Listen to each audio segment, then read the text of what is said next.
So, 12 o'clock, we are live. Welcome everyone to Going Global, where it's a show talking about entrepreneurship for entrepreneurs. So, talking about all kinds of crazy stuff. Last week we were talking about how to build our story. And today we have the amazing Brian Fife. Thank you. With Service Hoot, talking about SEO and what you can do for local SEO for your local business. So, welcome. Thank you. Thank you. First time, I guess second time show, right? First time guest, second time show. There we go. Well, thank you, Brian, for having me on. Appreciate it. Yeah. So, hello, everybody out there. Yeah. And if you are watching right now, please feel free to share it. Let us know that you're watching live. And if you're watching the replay, then just go ahead and put replay in the comments just so we know who's seeing live and who's seeing it on the replay. So Nice. That's always a good thing when you're doing it live. We're going to do it live. We're going to do it live. Cool. So let's just get into it. Let's, introduce yourself for the people out there who may not know you, and just a little bit of background on your... All right. Yeah, sure. My name's Brian Fife. I'm with a company called Service Hoot, as well as a company called Online Restaurant Manager. So we're actually, I'm a multi-entrepreneur. I know. I'm what you like. I just don't like to sit down, is what I say. I'm not very good at relaxing. My wife makes me on Sundays, no work today. I'm like, but I was going to go over this thing on a whiteboard. No, I don't want to go over the thing on the whiteboard. It's a day off. Like, yeah. All right, fair enough. I have that same thing. I'm always like, oh, it was a solid day off. I only edited one video, Yeah. one networking group, and... Yeah, exactly. But no, and then I actually have a third one, but let's not go into that. That's a whole other world. No, so with Online Restaurant Manager and Service Who, our goal is to work with local restaurants. Obviously, with Online Restaurant Manager, that's pretty self-explanatory. Mm-hmm. And then with Service Who, we work with other local-based businesses, brick and mortar and services. And when I say local, I mean anyone where your business, your customers are local to you. Local doesn't have to mean that they're in the South Bay because we're in the South Bay, or because we're in Indiana because you're in Indiana. Mm. Just local, obviously, is what we as Americans, and not even as Americans, as business owners worldwide have determined when someone is searching for you within a service area that is local business. And what our goal is to help businesses manage their local SEO so that they can increase the amount of times that they show up when someone searches for restaurant near me, right. Printer near me, whatever it is near me, because as a rule, we as humanity have now begun to find things on these little 3x5 business cards that are right. now packed full of data and everything that under the sun. I mean, now right. you can find every business that you want within the palm of your hands, and that's insane. It's absolutely insane. I mean, you think about.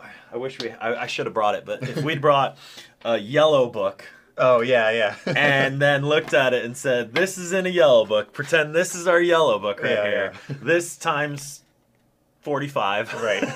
I remember those. That used to sit on your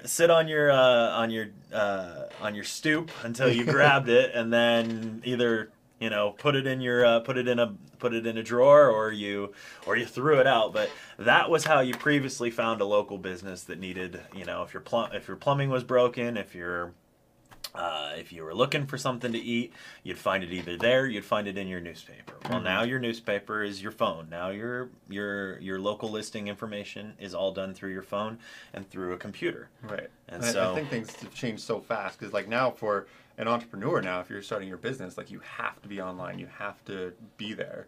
But now it's just like, okay, cool, I have my service, I have my product.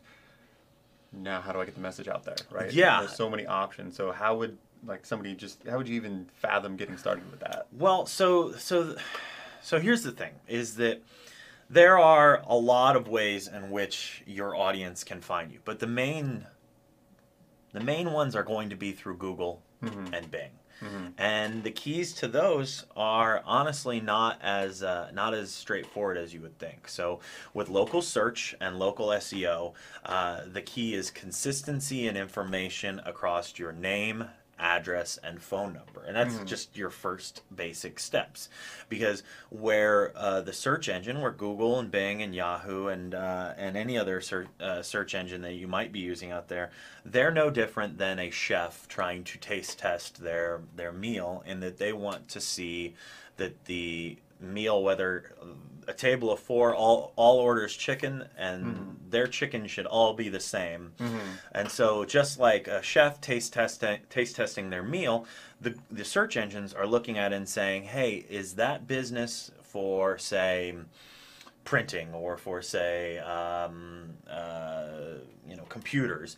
Does that business have a consistency in name, being that their business name is listed, as in the case of Go Global, that they are listed as Go Global and not Global Go, or multiple variations of that. And your address, is your address listed as you want it across multiple platforms? And then is your phone number correct across multiple phone numbers? And so those first 3, what they call the NAP, is the key in which the search engines are first going out and saying, does A equal this, and is 0, if 0 is yes and 1 is no, is everything yes across the board for that name, that address, that phone number? And so what we find is a lot of businesses don't fully understand that is globally taking over the information distribution, in the sense of consistency is king. And if you're not consistent in the way in which your business is listed online, why would, if you're a chef, you're not going to serve that piece of chicken that is burnt or raw, right? Why would Google, why would Bing, why would Yahoo serve out a piece of information that is wrong, or raw in this case for the metaphor that we're using? Because they have to vet every single business on the search engine. So they're vetting those, and then they get into to get into much more. I mean, I don't want to go too far down the rabbit hole because we've got a lot of time to talk. But those first 3 things, if those things are wrong, then why would they show them? Because you and I are Googling because we feel confident in the fact that Google is going to give us the answer that we're looking for. And if not, it's going to be on that first page, if not the first answer. We look at that first page more than we look at any other page. And so if that information is on there, isn't on there, and is on there but it's incorrect, why would you continue to Google? You wouldn't necessarily blame the business; you'd blame Google. For not reporting it right. Exactly. So why did Google give me crap? Right. Why did they give me something that makes no sense? I asked for a fast food restaurant near me, and they gave me like a fine dining. Why would you'd be like, Google, something's wrong with you. And so Google's not going to give you information that they haven't vetted in some way, shape, or form to say that this meets the parameters of the search result, or the search parameters that person was looking for. And they do that through a series of algorithms that go out and scan other listings. They scan as many possible listings that have that piece of information, and they look to see if that name, that address, and that phone number is consistently correct with what they have on their listing, and then they determine whether or not that will be in its top 3, or deeper down the page. And when I say top 3, I mean the mapping results. Those first 3 that you see along the 3-pack right at the top is going to be the key, kind of like your first line of learning about what you searched for and what your options are. Got it. Cool. Yeah. So then as business owners, we have to figure out how to fit within like what our search engine's looking for us, right? Yeah, I mean the goal is to find the places in which your audience is searching for you, but we know that the answer is Google. The answer is to a lesser extent Bing, but then your mapping functionalities. And here's the thing: is that there's a couple different there's a couple different viewpoints, but I'm just gonna go with mine, because that's the way. Is it at the end of the day is I believe that most people are Googling things, and even when they're finding you on Yelp or finding you on another review site, chances are more often than not, if you ask someone, hey, how did you find that? Oh, I found it through Yelp. And did you search directly through Yelp? Maybe. More often than not, Yelp has more domain authority than almost any site, and so they're often coming up first in a search result. Right, right. And so they might have found you through Yelp, but they might have found you through Yelp through that search result as well. And so it's all about, if your information is correct on those multiple sources and there's as much possible information as you can get out there, you're going to be better suited. And so businesses as a whole just need to follow the basic best practices of the internet and of local search. And that's where we come into play. Our goal is we've aggregated all the best tools that we have found, and then we've combined that with a customer service level that is focused on allowing a business to manage that without having to spend a lot of time and a lot of energy learning about it themselves. When I'm sure there's so much, right? You've got your own thing. You're just trying every business has their own thing, dealing with customers, advancing their own business model. Even restaurants. I mean, they're learning. The chefs are learning new recipes, and if you're a chef owner, right, you're spending your time making sure your food is the best for it. If you're a real estate agent, you're making sure that you're focused on networking and getting out to different houses and seeing what the best opportunities for your clients are on the market, right? So you've got all that time to spend. What time do you have to spend afterwards to think about, is Google made an update recently that I don't know about? Has Google changed something on my Google My Business? Has Yelp changed something on my listing that is affecting how I'm doing this? And the goal for us is to in the long run, be that assistant, that guiding arm to local businesses to both control as much as possible, which, spoiler alert, there is no possible way to control the internet 100%. It's just not feasible. Because you're going to find a new in the time that we've been speaking right now, there's probably been a new website every second, if not hundreds of new websites every second. Google changes their algorithm all the time. Facebook just had a big, change, and you're never going to settle into that one set. Okay, this is the way it is, and you can't bank on it. It's going to stay there for like 6 months or even a year. Was it 2 years ago, maybe a year and a half ago? I read a report from, I cannot remember the source, but it was a reputable source, and they were saying that Google changes their search algorithms 500 to 600 times a year. Jeez. They update and edit and revise and reorganize, and they're reevaluating their search algorithms constantly because they are dealing with new devices, they're dealing with new functionality. They're not the only ones. They're the source of the internet.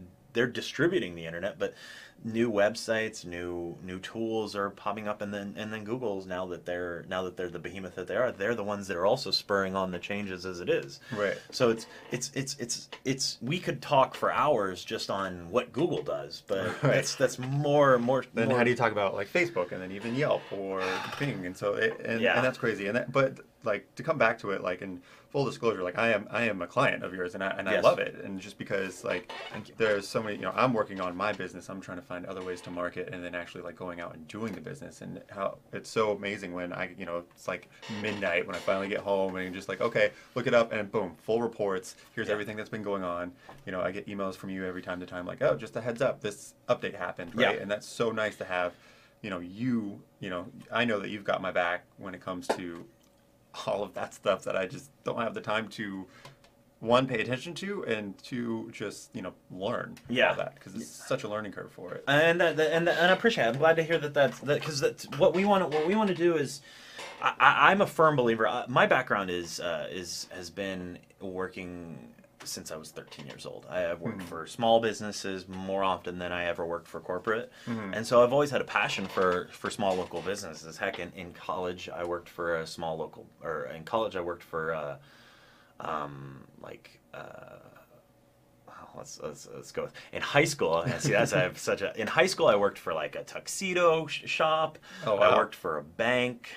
I was a bank teller. I worked for. I was a mall kid. I worked for Gadzooks, right, which is a shopping. Which that I guess would be considered my closest to corporate job, but because they were a chain. But either way, all the stuff I did was work for mostly small-based businesses. And even when I moved here, one of my first jobs was working at the Comedy and Magic Club, which is. Oh, really? You worked there? Oh yeah, it was an awesome job. That's cool. Oh yeah, it was great. But like working with local-based businesses have always been has been like just where I got hired, right? And so it was when I moved into marketing and that thing, that stuff, I felt that working with local based businesses was an important thing for me because I've always appreciated them. And then the more we started to work with them, the more that we started to see that with the changes in the internet, the update. I mean, you think when did we get smartphones? 2007, right? Was the iPhone? Well, let's call that the first smart. We've had smartphones forever, but the first like really publicly popular was in 2007 with the iPhone, and then really, even iPhone was such a small market. The last 5 years, since about 2010 to 2012, that's when everybody switched over to now. I mean, my grandma has a smartphone. My parents all use smartphones. Every generation is now using smartphones. That right there has taken a new pattern of searching and then thrust it upon these local-based businesses and said, hey, deal with it. Right. And over the course of even like 10 years, like that's not... No. And like, especially everything rapidly changing so fast. It's like, okay, not just deal with it, but now that there's so many opportunities for other businesses to come in, it's like, okay, now what do I choose from, and like, how do I deal with it, as opposed on top of everything else that being an entrepreneur and starting a business. Yeah, and it's not like they go, hey, we're cutting this out. Right. No, you still should probably submit to your local chamber, all that type of stuff. Those are all aspects of what the physical side of make sure your name is in Yellow Pages. Well, luckily with our solution, we actually can submit you to the digital side of it, but it's always good to make sure that if you're in a new area that you open a business in, look to see, do they have a specific thing that's oriented to them? That doesn't change. That hasn't gone away. It's just another addition to everything. A new addition. It's like when we added social media, that didn't mean that people stopped doing, TV. Right. TV's still there. Right. And that doesn't mean that you can, if you're for example, if you're a car lot, you can't not do TV. You can't not do radio commercials because they're still, that's where a lot of your market is. So we're adding things, but we're not making our local business owners lives any easier. Until what I believe is now, I believe we can bring in customer service to work with local businesses, to be their guide, to be their online arm for their local marketing. They can see the opportunities that are there for local marketing and local based SEO, while not just getting a massive migraine. Right. Definitely. Because oftentimes when I sit down with local businesses, they're just like this is the feel. But I'm like, no, look, we're here to make that easier for you. We're here to make your lives more efficient, and that's the end goal that I subscribe to, because after working with local businesses, I love the way the way in which they are integrated into their community, and the community can become a part of a local business. I was the biggest fan of Cheers as a kid. I really was. I can't help but love that show, and that show epitomized what is the local bar, right? Right. And look at that. That show was one of the biggest shows in the last 30, almost 40 years. And it represented an example of a local-based business with people that came in and everybody knew my name, right? Right. It doesn't matter how big, even if you do have a global message, right? When it comes back to, your stomping grounds, like your local area. Yeah. It's always important to have the people that do know your name. Yeah. Right? Yeah. So let's switch back. Let's go back a little bit. I know you brought some slides with some stats. Yeah. We'll pull that up.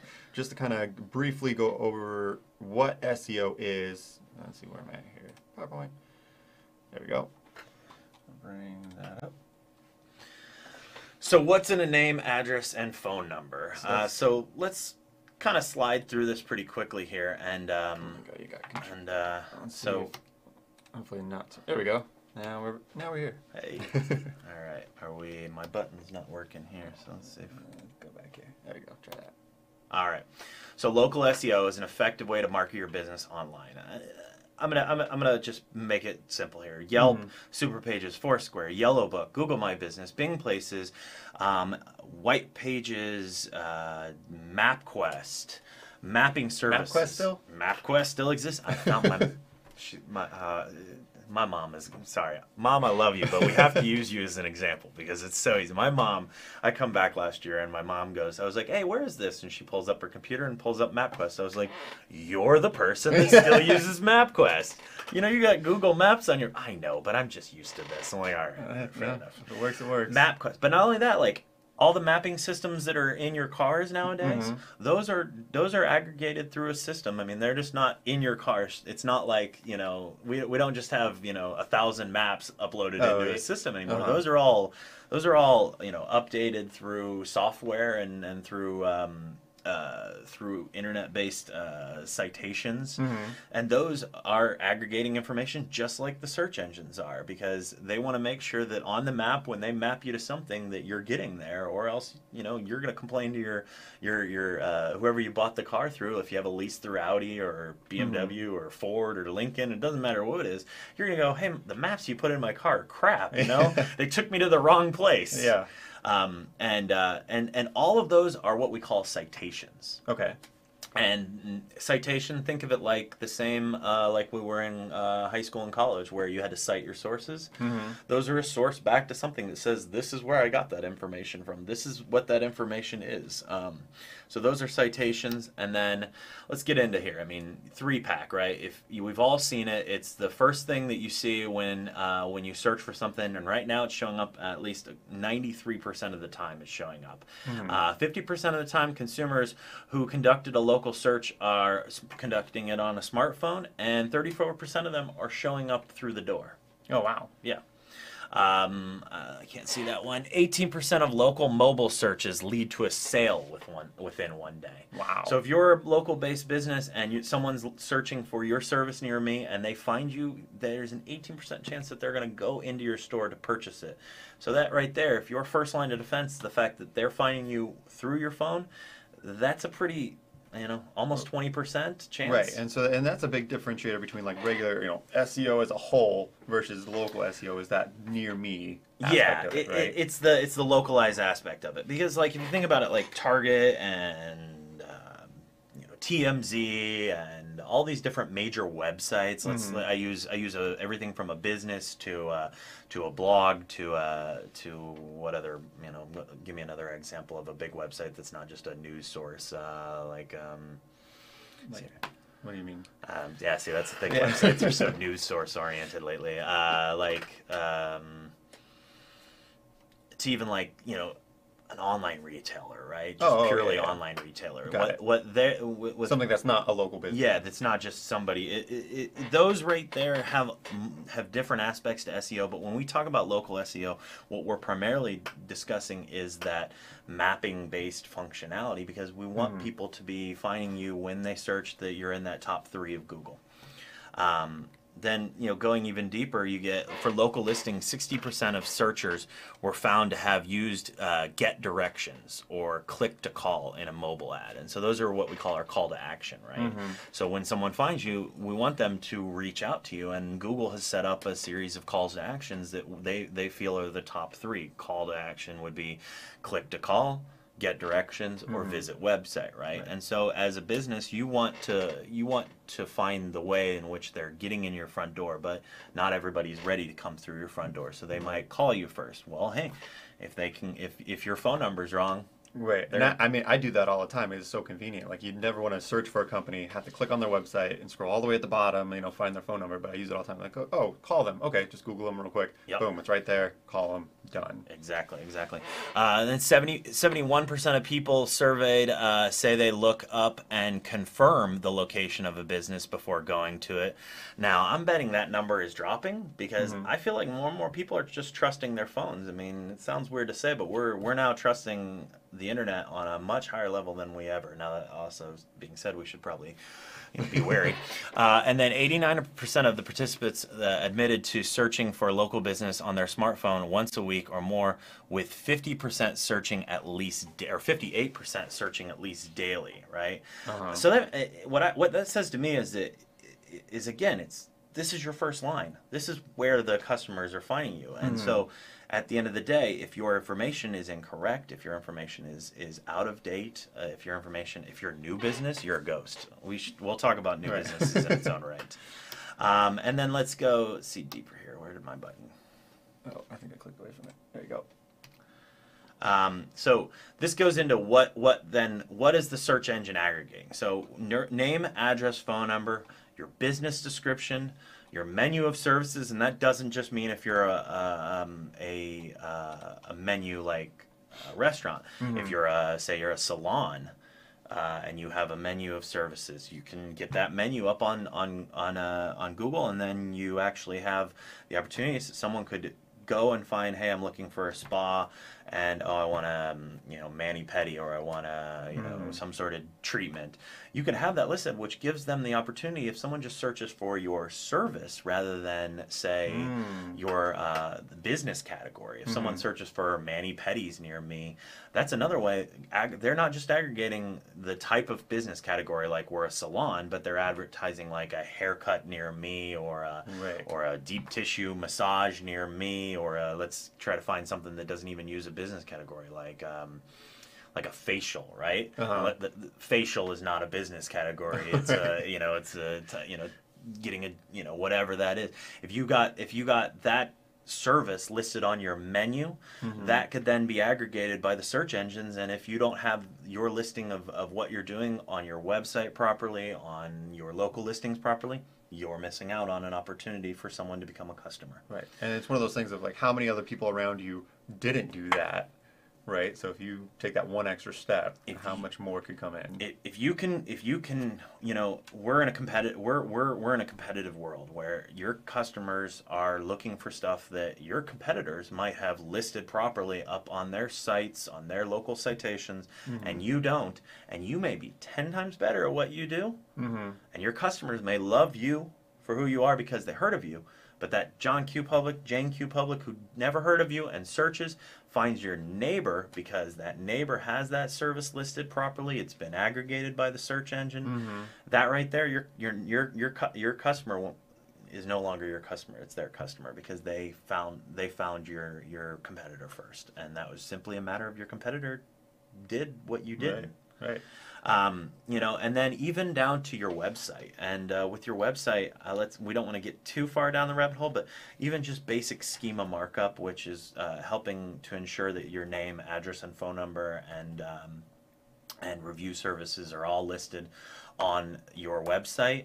That right there has a back-end markup that is required on your site. You may have it on the front end that says your name, it may have your address, and it may have your phone number, but if the like Matrix style bots that I always think about them back in the day, the big red eye and the arms and everything, like if that didn't come to your website and find you and find the information in more of a back-end aspect to your site and in the code of your site, then you are you're missing out. Right, because there's the language of one connecting with your viewer right there, but then there's that back end like metadata, yeah, code, and all the code talks to the actual search engine. Yeah, the zeros and ones. Yeah, right. The zeros and ones that are talking to the robots and not the humans. Right. The AI. I know. Then that's a whole nother. Yeah.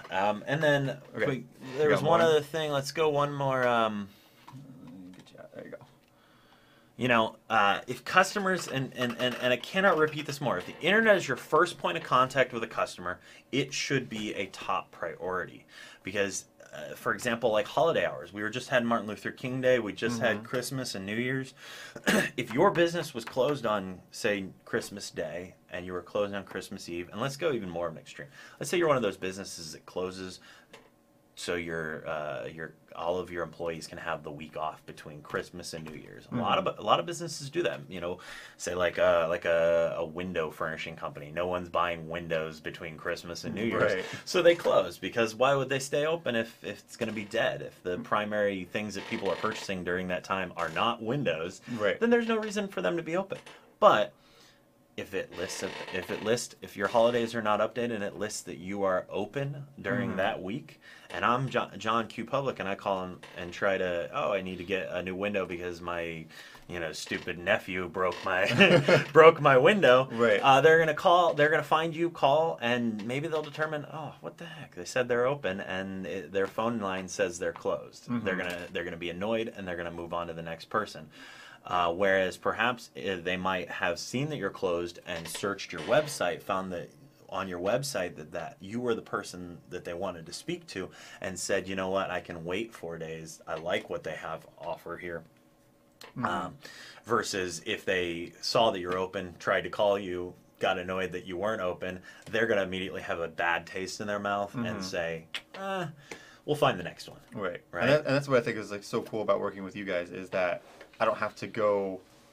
Anytime I have an issue like that, not so much like business hours, but like if anybody did have an issue, it's just email you. Emails. As opposed to going through, I don't even know how to do it. Yeah, well, and that's the thing. Like, it's not just, even if you know how to do it. Go into your Yelp, go into your Google, go into your Bing, go into Yahoo, go into Facebook. That was just 5 that I named. Huh. Let's say that takes you 5 minutes each. Uh-huh. Let's make it even. Let's make it an even 10 to do my math. That's an hour almost of your life that you just spent to go in, find it. Where was it? Like, Facebook might know it easy, but Yelp, I don't remember what my business login, my password, because when was the last time? Versus business. Yeah, because when was the last time you logged into your Yelp? It's been since last Christmas. Okay, well, now you got to go and reset your password, get the email, go in and update your password, and then just go in and change your hours. Then move on to Google. Then move on to Yelp, or then move on to Bing and Yahoo. And so now you've gone and just hit maybe your top 5, and you spent anywhere from 30 to 50 minutes of your time before the holidays getting that in order so that John and Jane Q Public knew what your hours were for the holidays. Tell me there wasn't a better time you could, or a better project you could have done in that 50 minutes, 30 to 50 minutes, right? Definitely. Right. Versus one email, you say, hey, we are closed Christmas through New Year's. Please mark us as such. Done. Get an email back. Your hours are now set and done. Thank you for being a client. Have a great day. Please let us know if we can do anything else for you. Boom. Beautiful. What do we get? So let's talk about, let's see here. I think we might have one. There you go.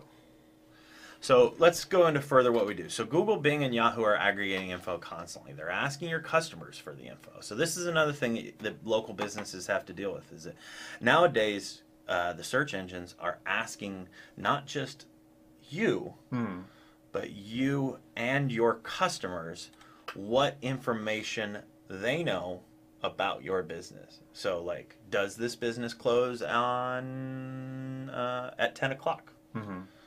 You might say, yes, I'm pretty sure this business closed at 10 o'clock. Fun fact, the real fact was that it closes at 9. You just happen to be there after 9, and they let you. Let's say it was a restaurant. And you came in at 8:45, and you ate there till 10 o'clock. Yeah, they may have been open till 10 o'clock, but really they were closed at 9 o'clock, and they just weren't letting anybody else in. Google's now asking the customers that information. They're asking them. They're asking everything from, do they serve Cajun food? Do they serve, sandwiches? Yes, they serve Cajun food. Well, what if they only had that one special, and that's why you thought it was Cajun? Now that restaurant that isn't really Cajun was just doing a Cajun restaurant, or just doing a Cajun themed special. Now that you've submitted that, Google says, oh, well, let's check other places. Let's ask other people. They're going out and asking that your customers just as much what's relevant to your business as they are asking you, the business owner. And it's not just Google. It's Yelp is doing it. I can give you a real life example. One of our clients got a notation. It was a restaurant client, got a notation. Someone came through it was New Year's Eve, and notated that they were going to be closed on Thursday. And apparently there was enough reason for Google or for Yelp to say, okay, and they changed the hours and noted that they were closed on Thursday. Wow. Luckily, because we were in there, we found it. Once it was made aware to us, we went in and we had them open within 15 minutes. Awesome. So the next person who searched found that they were open, not closed. Right. But if you That could be huge for a local business. oh, I mean, yeah, you think about it. Like, for example, happened a few years back when we first started doing this, where a restaurant we were working with got changed their not the holiday hours, but their weekend hours were changed to close at 2 p.m. on Friday or Saturday and Sunday. Well, Saturday and Sundays for restaurants are huge, right? Especially if you're doing breakfast, brunch, etc. And they were what happened is they had been highlighting a brunch menu for a while, which ran from 10 a.m. to 2. Oh no. 10 a.m. to 2, 10 a.m. to 2. They're promoting it everywhere. Right. We're open 10 a.m. to 2 for brunch, 10 a.m. to 2 for brunch. Except for that's not their full hours. That was just this special section. Right. And enough of either enough marketing had happened or enough people had talked about it that all of a sudden Google says, oh, well, they're closed at 2 p.m. Wow. If you're a restaurant, you're like, I'm not closed at 2 p.m. Get back. No, we're open. We swear. Yeah. Right? And because of that, we were able to. If they had not had us, they had not had their Google listing, which. Please claim your Google listing. Do it. Even do one thing today. If you're gonna do one thing, even if you're never gonna call me, go and claim your Google listing. It is a priority to have that because Google is the biggest dog in the yard. And if you do not claim that, you're shooting yourself in the foot. You're not just you're shooting yourself in the head. I mean, it sounds really harsh, but you are because you're putting yourself in a position to not have control of all of the most basic information about your website or about your business, like your website, your phone, your address, your name, and then much more. And you're putting yourself at a disadvantage to say, "Hey, Google, we're not even going to claim our." So then what does that say to their taste testing methods that, oh, well, they don't even have their Google listing claimed, which is the biggest search engine. I'm sure they think of themselves very highly, but we want to make sure that as a business, every business is at least showing properly on Google. And I don't even care if they're not our customers. My biggest takeaway from my biggest advice to any business is you have to at least have the top citations claimed as your own, or else you hand over your business to someone else. You might as well. Right. You might as well say, here's my business. Well, and that was one of the coolest things because when I launched Go Global Live, that's when I called you up, and just being able to, and I knew, like you were saying, with new businesses, like I was a ghost. I don't exist yet, and it takes a while to get up there, right? But it's one of those things with Service Hoop, being able to put in my information that you help me with, and I know it's not just going to Google, but it's going to, I don't know how many other places. Yeah, about 7 right now in network. We do about 70 different sites, and then we also are using the data aggregators, which are essentially all paid sources that push out to like 300 different sources of information to say this is who you are as a business. So essentially, like I said at the beginning, we compiled the industry-leading tools to say how each business that works with us, how their information is listed online, is right across as many possible sources as we can, so that at the end of the day, it increases your search engine optimization because it says, hey, verified business, claimed information, kept up to date. Now, do other search engines check with the other search engines to like? Oh, they're all cross? they're talking to each other. I mean, you think about it, like why wouldn't? I mean, we all think about the internet as just Google, but it's only because we've become trained to think of it as Google. The internet is not just Google. Did you ever watch? I'm assuming everybody watches Netflix, right? Yeah. Did you see you should watch something called Lo and Behold? I haven't seen that one. Okay, Lo and Behold is an amazing documentary on essentially the beginning of the internet to today. Okay. And it talks about how the first thing to ever be sent across the internet was sent from UCLA to Stanford, I think it was.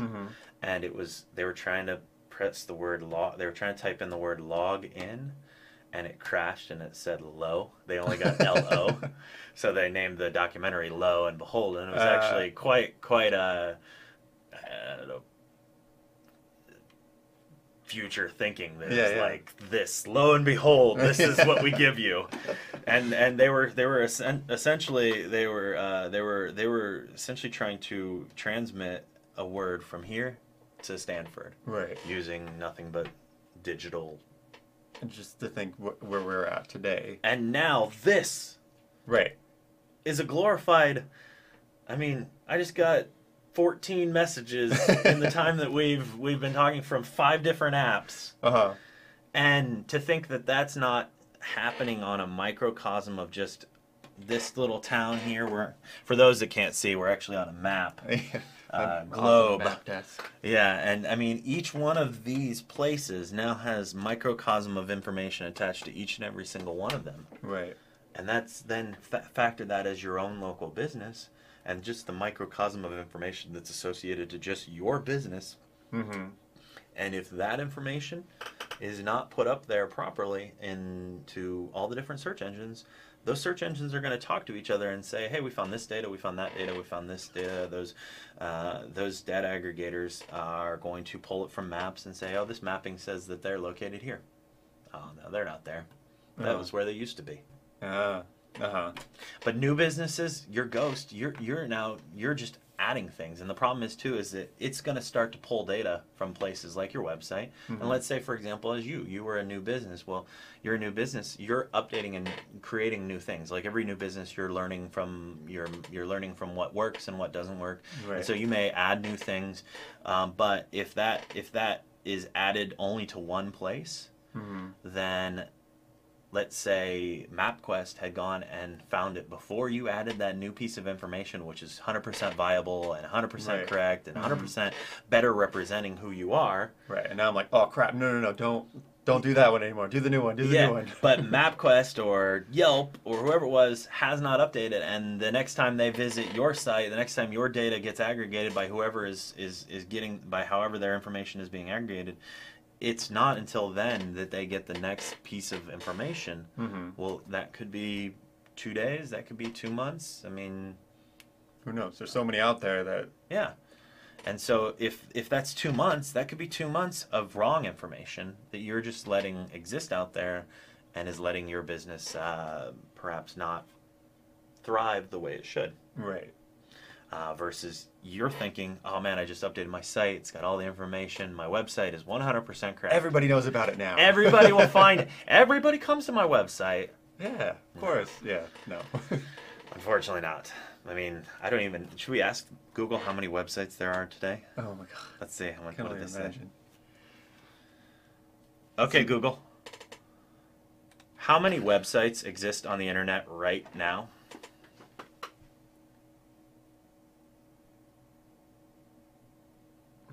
It's for science. Following Business Insider, there's says follow Business Insider. That's a bit of a trick question, as there isn't a definite answer. However, right now there are 644 million active websites on the internet, according to Netcraft. Netcraft. This is March 2012. Oh jeez. So that's in just shy of what, 6 years ago. Uh-huh. There was over 500 million. Wow. And I'm going to go with that's probably... Right, I'm sure it's been an exponential growth. Yeah. Like that's Unbelievable. That's insane. Yeah. So if you as a little business, just a little blip in that whole... The keys are this, is getting your information correctly. That we're a company that is focused on adding a customer service level. There are other companies out there that their sole goal is just by managing data, Mm-hmm. and those are great companies. But I'm firmly believe that as a local business, your business is not today how it was 6 months ago, how it was a year ago. Mm-hmm. You may feel, oh, you know what, I haven't really changed much about my business, but you also do things every day, that are different than what you did 6 to 8 months ago, a year ago. And even just those little things can be the difference between a client or a customer walking through your door because they found that was more intriguing to them than it was when you had a different, service, or you had a different item on your menu. They were looking for grits, Mm-hmm. and all you had was rice. Mm-hmm. And they were looking for a salad with spinach, and you only did kale. right? But now you have spinach-based salad, and you've got a new customer that just loves spinach. Or you were a printer, and now you print to canvas, whereas before you didn't do canvas. Well, now you opened up a whole new business model that you need to make sure is up to date. And so where we focus on is we control this for you. We ensure your data is always up to date. We're ensuring everything from your business information in general to your events that are upcoming to images that go on to, and I want to be clear about this. It's to social tools like Facebook, but Facebook really is, in my opinion, they're not trying to be a social tool anymore. I mean, they're using social media, but our business pages are as much a listing, as much as a source of data than they are a social data source. So social, like keeping your menu synced with whatever it is you're doing on the scale of like a social video, but then that simple menu being synced on your social page along with all the social videos or the social image posts that you do, or just whatever type of social post. Those need to go hand in hand with the general information that you forgot or have not updated in a while. And I'm just as guilty of it myself. I just found out one of my other businesses, I just looked and their Facebook page says the same thing that I wrote a year and a half ago, and I'm like, I should really update that. That is completely, that is a bad piece of information. But I myself forgot, hey, well, I haven't updated that across all the different platforms, and this is not a local business, so it really doesn't have, but it's the same concept as you forget what information you have out there, and we're there to be the ones that say, you have this information, is that still accurate? Oh crap, that is not accurate. I want that updated. So the internet's updating things faster than you update your information, but we're there to be the first line of offense, the first line of defense, I guess you will, to be asking you the questions that you might not be asking yourself. Right. Because those are most important to the search engines. Those are most important to the customers that are looking for you. That's what I tell people all the time. Like, even just like when you're creating content for social things, or creating videos and all kinds like that. Like, it's great to have for when new clients are going to find you. Obviously, they're going to Google you. They're going to do all this stuff. It's always important to keep the updated news when you're creating content, right? To keep the most newest. What am I trying to say? The newest information relevant, right? So when you do have a following, that people that like you're saying, it's moving so fast, things are changing so fast that you get whatever information you can out there. Yeah, and the micro information sounds silly, but you may close early on a Thursday. It's worth noting that on online, because that person that might come at 9 o'clock might not have even looked and just done it. Well, then that's on them. But if they look online and they see, oh yeah, it's Thursday, they're open till 10. Right.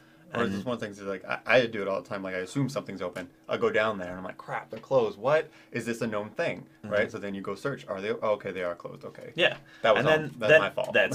That's on me. Versus if you that tiny little thing of just having an hour's difference in your schedule that could tell a customer that, hey, sorry, today we're closed at 9, or we remove that item. We're no longer selling this type of product. They even do even happy hour hours, or happy specific hours, menus, like the brunch thing you were talking about. Yeah, with all of that, it's just a matter of having those micro details on there so that customers can know every point in their searches what's correct and what's not. And it can be the difference between a new customer and a disgruntled not even customer, right? Someone who puts we all get annoyed when I've never met that person and they put a review on Yelp or on Google. Perhaps they're reviewing you because they thought you were one of this or one of that, and when they went there, you were not that. Right. And then they maybe have just turned around and were like, what the heck? Yeah. This is not what I came here for. They talk about this online, and that is not what they are. But, I mean, it could be disgruntled. It could be you just missed a little tiny thing that was saying, hey, this is what we do and this is what we don't do. And that person would have come in, maybe no matter what, they just would have had a better experience because they had that information ahead of time. And we're not a patient people anymore. Right. Instant gratification all the time. Yeah, and so that instant gratification is super important to factor in micro details of the most important to the least important details about who you are as a business and what you are providing your customers.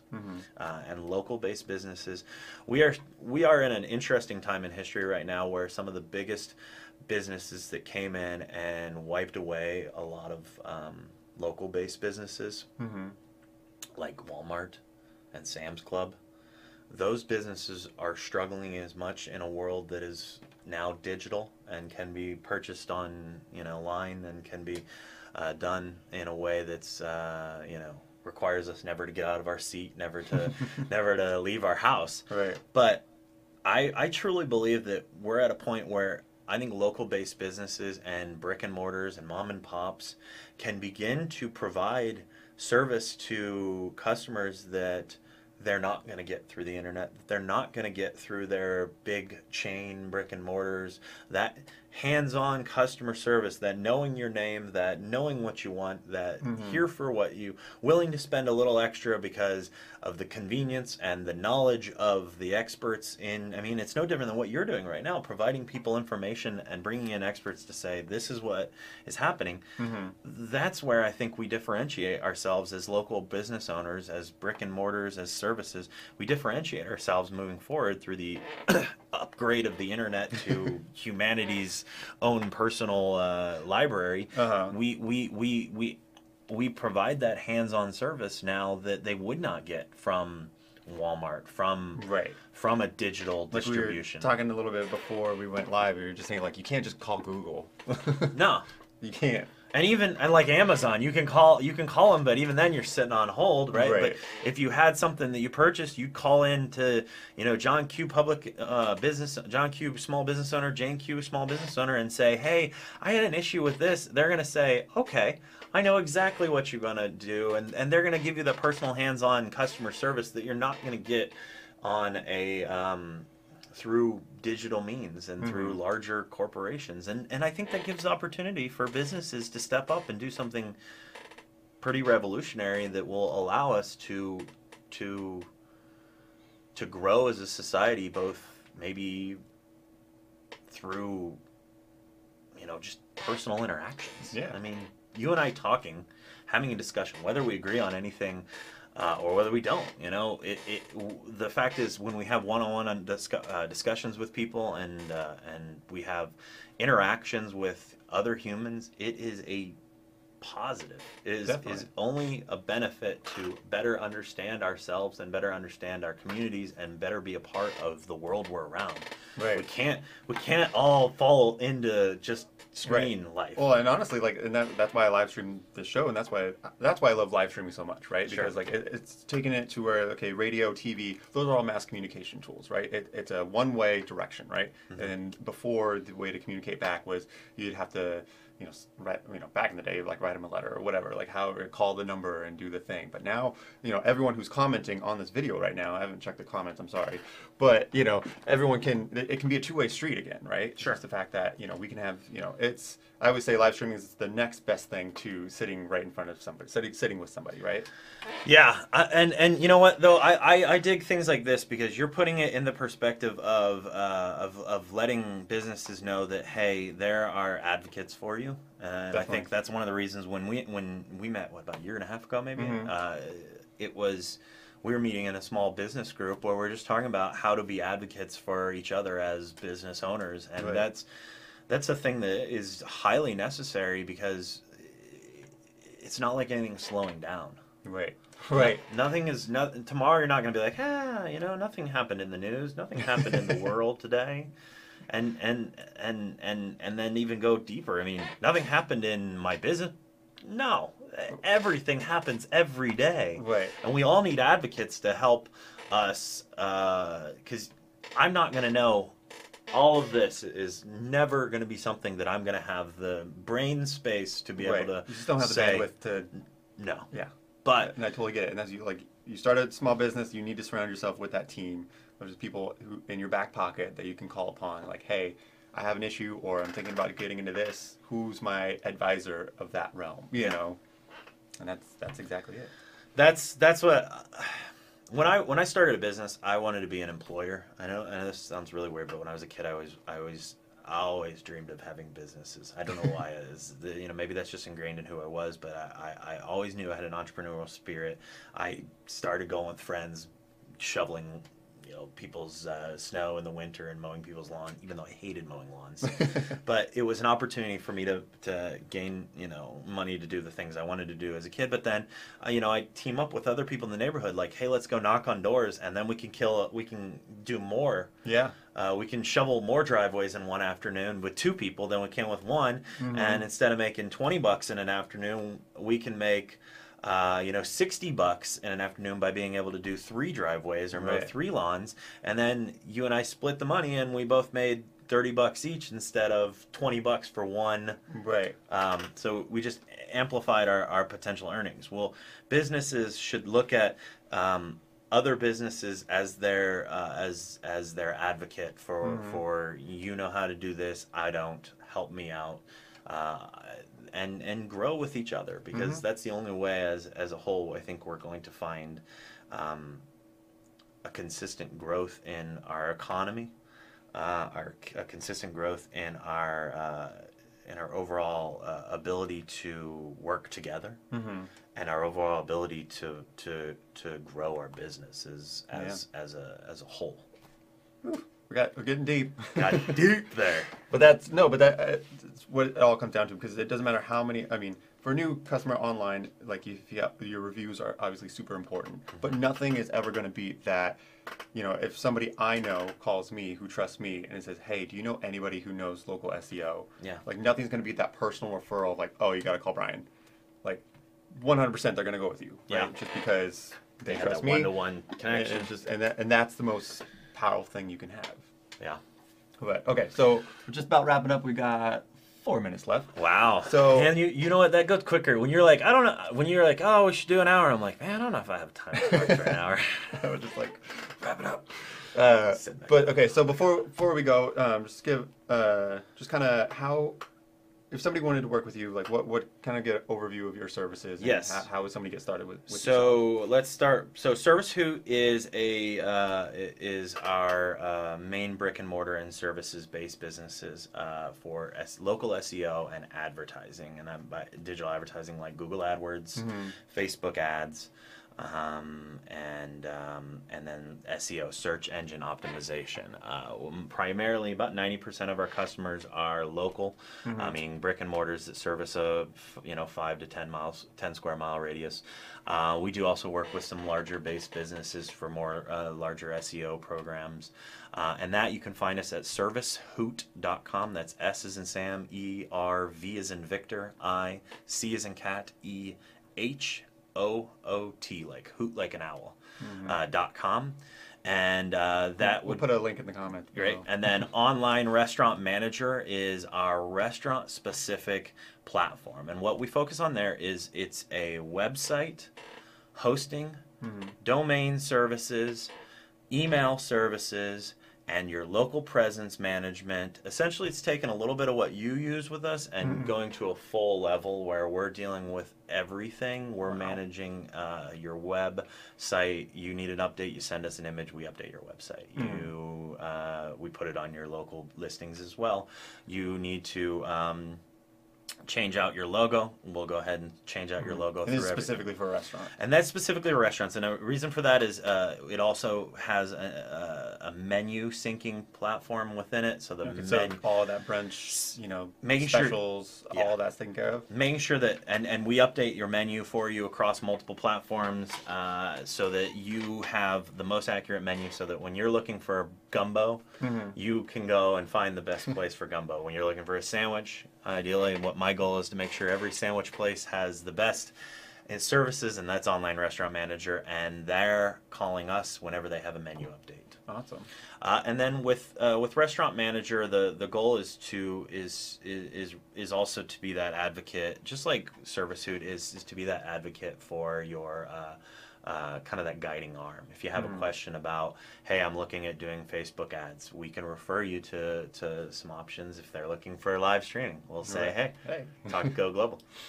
And what we want to be is an advocate in both businesses, to provide them the best resources for digital-based marketing and advertising, but other digital questions that you have. Because, I mean, we spend most of our time reading about the internet. Right. So, Service Hoot and Online Restaurant Manager. Awesome. Yeah. Fantastic. So that is all the time we have today. Boom, we did it exactly right in an hour. Nice. So thank you super so excited. much. Thank you for coming. Hey. I'm sure you'll be back. I would love to be. Yeah. And see, it's not so scary being live, you right? know, when he said podcasting, he was like, "Oh, great, I'm good with audio." And then I looked at him like, "Oh, video." Yeah. Gonna get my beard trimmed, but apparently. All good. All right, guys. So if you have any more questions, let us know in the comments, and I'll stick around and be answering them. And if you have any more questions, you can contact Brian, and we'll put your link and your information. Give my email address. Cool. Yeah, awesome. Put it there, and we'll see you next week. Awesome. Thank you very much.